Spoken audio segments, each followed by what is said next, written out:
Alhamdulillah. Nah ini ya, varian dari kue-kue khas Palembang ya.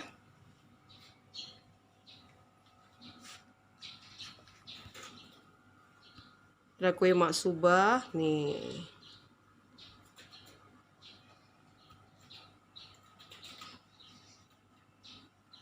Lapis kojo pandan.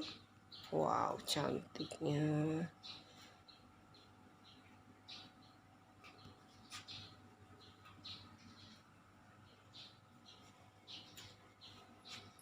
Dan ini kue 8 jam.